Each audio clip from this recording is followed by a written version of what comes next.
আচ্ছা, একটা প্রশ্ন অনেকে আমাকে করেছে যে দাদা আমাদের মাথার চুল উঠে যাচ্ছে, তো আমরা যদি এখন ন্যাড়া মাথা করি তাহলে কি আমাদের চুলটা আবার নতুন করে গজাবে, আমাদের কি চুল পড়াটা বন্ধ হয়ে যাবে? তো সেই উদ্দেশ্যে আমি আজকে ভিডিওটা করলাম, এবং আজকে এই ভিডিওতে বেসিক্যালি যেটা তোমাদেরকে জানাবো সেটা হলো চুল পড়ার মেন কারণগুলো কি। মেন কারণগুলো যখন আমরা জানবো না তখন আমরা কিন্তু সেটাকে নির্মূল করতে পারবো। মেন আমাদের কারণগুলো জানা দরকার। তা কারণ জানবো, এছাড়া বলবো ন্যাড়া মাথা করলে কি আমাদের চুল পড়বে কিনা, এটা কতটা সত্য রয়েছে, এছাড়াও এর উপায়গুলো কি কি রয়েছে, যদি চুল পড়া আমরা কিভাবে আটকাতে পারি, কিভাবে বন্ধ করবো, নতুন করে কিভাবে চুল উঠাবো, পুরো বিস্তারিত আলোচনা করব।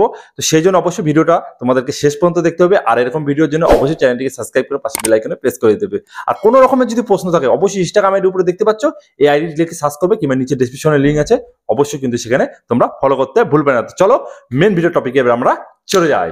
আচ্ছা, সবার প্রথমে যে প্রশ্নটা অনেকের মাথার মধ্যে থাকে সেটা হলো কি, দাদা আমরা যদি এখন চুলটা পড়ে যাচ্ছে, আমরা যদি ন্যাড়া মাথা করি তাহলে আমাদের চুলটা কি পড়া বন্ধ হয়ে যাবে? তো সেই কথার উত্তরে আমি একটাই কথা বলবো, সেটা হলো উত্তর হলো হ্যাঁও হবে এবং নাও হবে। কেন, আমি সেটা পরে বলছি। তার আগে আমরা মেন হলো জেনে নেব কারণগুলো, কি কি কারণে আমাদের চুলগুলো পড়ে যাচ্ছে। প্রথম যে কারণটা রয়েছে সেটা হলো জেনেটিক। এগুলো কিভাবে কি করবে সব আমি লাস্টের দিকে বলছি, প্রথমে কারণগুলো পড়ে দিই। প্রথমে যে কারণটা আছে সেটা হলো জেনেটিকের কারণ। তারপরে যেটা আছে সেটা হলো নিউট্রিশনের কারণে অনেকের চুল উঠে যাচ্ছে। তারপরে যেটা আছে মেডিসিনের কারণে, এবং লাস্ট যে কারণটা আছে সেটা হলো অনেকে চুলের মধ্যে কিন্তু টর্চার করে। টর্চার কিভাবে করে সেটা বলছি। যে সেই জন্য বললাম প্রথমে আমাদের কারণগুলো জানতে হবে, কারণগুলো যখন জানবো তখন আমরা সেটা কিন্তু নির্মূল করার উপায় খুঁজে পাবো। তো চলো এবার আমরা মেন টিপস গুলো জেনে নিই, যে এই যে আমাদের জেনেটিক এগুলো যদি থাকে, জেনেটিকের কারণে যদি হয়, জেনেটিকটা কি, সেসবের যদি কারণ হয় আমরা কিভাবে সেগুলোকে ঠিক করব। তো মেন যেটা প্রথমে যেটা আছে সেটা হলো জেনেটিক। এবার কথা হলো জেনেটিক বলতে আমরা কি বুঝবো। দেখো, জেনেটিক হলো এমন একটা জিনিস যেটা হলো তোমার দাদু বা তোমার বাবা, মানে তোমার বাড়ির যে তোমার থেকে বড় রয়েছে তাদের যদি সেই প্রবলেম থাকে, সেই প্রবলেম যদি তোমাদের হয়, সেটা মনে করবে জেনেটিক প্রবলেম। মানে এক কথায় ডিএইচটির কারণে কিন্তু তোমাদের কিন্তু চুলগুলো উঠে যাচ্ছে। মানে প্রথমে আমি বলে দিই জেনেটিকের ব্যাপারটা, তারপরে আমি সবগুলো বুঝিয়ে বলছি। দেখো, প্রথমত তোমার বাবা বা দাদু তোমাদের দেখবে তাদের যদি মাথার মধ্যে টাক থাকে, বা তাদের যদি চুলগুলো উঠে গিয়ে একবারে টাকলু হয়ে গিয়েছে, চারধারে চুল আছে মধ্যখানে চুল নেই, এটা মনে করবে সম্পূর্ণটা জেনেটিকের কারণ। কারণ তোমার দাদু বা তোমার বাবা তার মানে দাদু, এরকম একটা ব্যাপার থাকে না, মানে বংশগত একটা কারণে কিন্তু চুলগুলো উঠে অনেক কারো। তো এই বংশগত যদি কারণ থাকে সেগুলোর ক্ষেত্রে তোমাদের কিন্তু চান্সটা অনেক কম এই আটকানোর। তবুও আমি কিছু টিপস দিয়ে দিচ্ছি, এগুলো কারণে তোমরা কিন্তু সেই চুলটাকে আটকাতে পারবে। তো মেনলি যে কারণটা হয় সেটা হলো ডিএইচটি, সেটা হলো বন্ধ হয়ে যায়। তো মেন ব্যাপার যে আমাদের চুলের গোড়াগুলো রয়েছে না, সেই গোড়াগুলো কিন্তু কি হয়, নিউট্রিশন পৌঁছতে পারে না, মানে চুলের গোড়াতে নিউট্রিশন যেতে পারে না, রক্ত সঞ্চালন হয় না। সেই কারণে কিন্তু চুল ওখান থেকে, মানে এক কথা চুলটা নষ্ট হয়ে যায় বা মরে যায় চুলটা। এই মরার কারণে কিন্তু সেখান থেকে চুলটা উঠে যায়। এবার দেখবে যাদের টাক পড়ে গেছে সেই জায়গাটা কিন্তু পিছলা বা মানে একটা পিছলা টাইপের হয়ে যায়, ঠিক আছে। তো কি কারণে, সেখানে কিন্তু কোনো রকম নিউট্রিশন পড়ছে না। ইভেন নর্মাল যারা ন্যাড়া মাথা করে তাদের একটু খড়খড়া হয়ে যায়, কারণ কি সেখান থেকে কিন্তু নতুন চুল বেরোচ্ছে। তো সেখানে কিন্তু রক্ত সঞ্চালন ভালো মতো আছে। তোমাদের সবার প্রথমে যেটা কাজ আছে সেটা হলো তোমাদেরকে সেই জায়গাটায় রক্ত সঞ্চালন বজায় রাখতে হবে। তো তোমাদেরকে যদি জেনেটিক তো সেটা থাকে, সেটা হলো কি তোমাদের প্রথমত রক্ত সঞ্চালনটা, দেখা গেলো এখন থেকে অল্প অল্প করে চুল উঠা শুরু হয়ে গেছে, তো তোমরা সবার প্রথমে তোমাদের সেই জায়গাটাকে রক্ত সঞ্চালনটা চালু করবে। সেটা কিভাবে করবে, তোমাদের ব্যায়ামের মাধ্যমে। এমন কিছু কিছু ব্যায়াম রয়েছে, সেই ব্যায়ামগুলো তোমাদেরকে করতে হবে। তো কি ব্যায়াম রয়েছে সেটা আমি আর এই ভিডিওতে বললাম না, কারণ এই ভিডিওটা যদি ব্যায়ামগুলো দেখাতে যাই তো অনেক বড় হয়ে যাবে। তো সেই জন্য বলবো, অবশ্যই তোমাদের যদি ব্যায়ামের ভিডিওটা লাগে, যে তোমাদের চুল গজানোর জন্য কি কি এমন ব্যায়াম রয়েছে, বেস্ট কয়েকটা ব্যায়াম রয়েছে, 5-6টা ব্যায়াম তোমাদেরকে দেখিয়ে দেবো। সেই ব্যায়ামগুলো তোমরা যদি করো তোমাদের কিন্তু অনেকটা কাজে দেবে। তো তোমরা সেই জন্য অবশ্যই আমাকে কমেন্ট করে জানাবে, বা তোমরা ইনস্টাগ্রামে মেসেজ করতে পারো, আমি সেই বিষয়ে একটা ভিডিও বানিয়ে দেবো ডেডিকেশন ভাবে।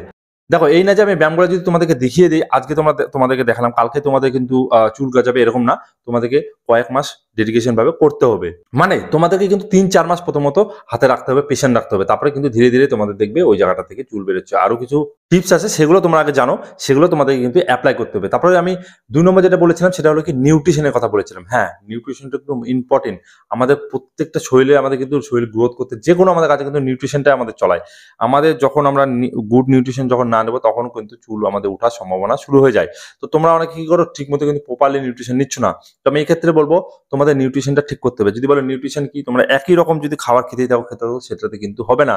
তোমাদেরকে ভ্যারাইটি অনুযায়ী খাবার খেতে হবে। এই না যে তোমরা তৈলাক্ত যদি জাতীয় খাবার এইসব খাচ্ছ, সেটাতে কিন্তু হবে না। তোমাদেরকে ভ্যারাইটি অনুযায়ী দেখা গেল তোমাদের যে কোনো শাকসবজি, বা তোমাদেরকে যে কোনো ড্রাই ফ্রুট, ঠিক আছে, ড্রাই ফ্রুট বলতে তোমরা বুঝোই কাজু, তোমাদের হচ্ছে কাঠবাদাম, তোমাদের হচ্ছে আখরোট, অনেক রকমের যে বাদামগুলো আছে না, তো সেগুলো তোমাদের ড্রাই ফ্রুট গুলো খেতে হবে। যখন তোমরা এই ড্রাই ফ্রুট গুলো খাবে, সেটার থেকে যে অয়েলটা তোমরা পাবে সেটা কিন্তু তোমাদের শরীরের জন্য অনেক ভালো, এবং তোমাদের হার্টের জন্য কিন্তু ভালো। এছাড়া তোমাদের কিন্তু চুলে মানে চুল গাজাতে কিন্তু অনেকটা সাহায্য করবে, চুল পড়া বন্ধ করতে সাহায্য করবে। দেখবে একটা যদি আমি সাধারণ উদাহরণ দিই, যাদের চুল ছোট ছোট থাকে তাদের কিন্তু চুলগুলো কিন্তু সুন্দর থাকে, ঠিক আছে? এবং যখনই চুলটা একটু বড় হয়ে যায় তখন দেখবে চুলটা কিন্তু একবার পাতলা টাইপের হয়ে যায়। কেন এই জিনিসটা হয়? এটার কারণ হলো এটাই, চুল যতক্ষণ ছোট রয়েছে ততক্ষণের মধ্যে নিউট্রিশনটা ভালো মতো পড়ছে, এর কারণে চুলটা কিন্তু সুন্দর থাকে।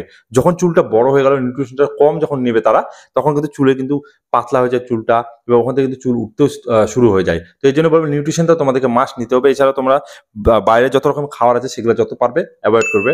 বেশিরভাগ তোমরা বয়েল জিনিস একটু যদি খেতে পারো, তোমাদের যাদের চুলের উঠার তোমাদের হচ্ছে উঠছে, তো তোমরা ফ্রুট বা তোমাদের যত রকমের, এখন ঠান্ডার দিন রয়েছে যেহেতু, তোমরা শাকসবজি একটু বেশি করে খাও, দেখবে তোমাদের কিন্তু ভালো রেজাল্ট দিচ্ছে। এর সাথেও আমি আরেকটা জিনিস আমি অ্যাড করতে চাই, সেটা হলো কি, তোমরা যাদের তোমরা নিউট্রিশন পুরাতে পারছো না, তো তোমরা মাল্টিভিটামিন ইউজ করতে পারো। আমি মাল্টিভিটামিন ভিডিও করেছি, তো তোমরা একটু চ্যানেলে গিয়ে দেখে নিতে পারো মাল্টিভিটামিন বেস্ট কোনটা রয়েছে। তো তোমরা, আমি কিন্তু কোনো প্রমোশন করছি না, তোমরা একটা মাল্টিভিটামিন কিন্তু ইউজ করতে পারো। এটা কিন্তু তোমাদের হেলথের জন্য ভালো, এবং তোমাদের কিন্তু চুল কিন্তু নতুন করে গজানোর জন্য সাহায্য করবে, কারণ আমাদের নিউট্রিয়েন্টসটা আমরা কিন্তু শরীরে পেয়ে যাবো মাল্টিভিটামিন থেকে। আর হ্যাঁ, একটি কথা বলে দেয়, অনেকে ভাবে না প্রত্যেকদিন আমার 50টা 100টা করে চুল উঠছে, এই কারণে আমার কি টাকলু হয়ে যাবো। তো আমি এই ক্ষেত্রে বলতে চাই না, 50টা 100টা করে যদি প্রত্যেকদিন চুল ওঠে, এটা কিন্তু একেবারে ন্যাচারাল, ঠিক আছে?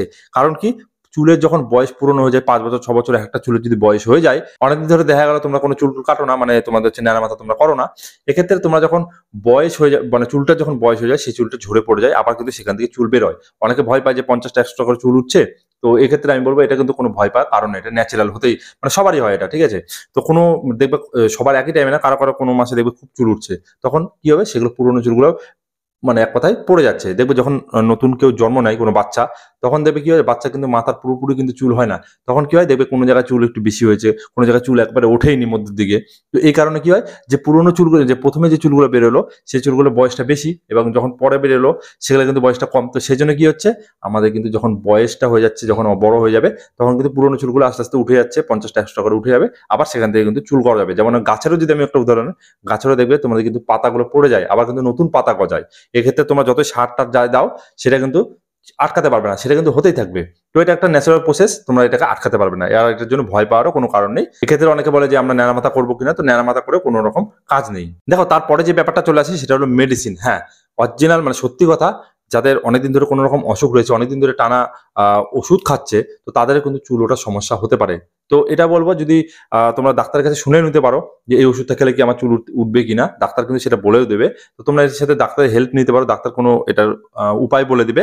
আর এক্ষেত্রে বলতে চাই, তোমরা যদি অনেকদিন ধরে মেডিসিন তোমাদের চলে, তো তোমাদের চুলটা যদি বড় থাকে, তোমরা যতটা পারবে ছোট ছোট করে কাটবে, কারণ যখন মেডিসিন চলবে তোমাদের কিন্তু নিউট্রিয়েন্টসটা তখন তোমাদের শরীরে দরকার অনেক, ঠিক আছে? তো সেই কারণে তোমরা যখন চুলটা ছোট রাখবে, চুলের মধ্যে নিউট্রিয়েন্টসটা ঠিক মতো পৌঁছাবে, এবং যখন বড় চুল রাখবে সেটা কিন্তু নিউট্রিয়েন্টসটা কম পৌঁছাবে। তো সেই জন্য বলবো, যখন তোমরা মেডিসিন ইউজ করবে, তোমরা কিন্তু ডায়েটটা ঠিক রাখবে, এবং তোমাদের চুলটা কিন্তু তখন কেটে ছোট করে রাখবে। তোমাদের দেখা গেল অনেকদিন ধরে কোনো অসুখে ভুগছো, তো তোমরা মেডিসিন কিন্তু যখন খাবে তখন কিন্তু চুলগুলো ছোট রাখবে। এটা কিন্তু ডাক্তারও অনেক সময় রিকমেন্ড করে, তোমরা ডাক্তারের কাছে শুনে নিতে পারো। তো তারপরে আর একটা লাস্ট, অনেকের এই প্রবলেমটা হয় চুল ওঠার যে কারণটা, সেটা হলো টেনশন থেকে। হ্যাঁ, অবশ্যই টেনশন থেকে কিন্তু চুল অনেকের পাক ধরে যায়। দেখবে অনেকের বয়স কম কিন্তু তার চুলটা পেকে গিয়েছে।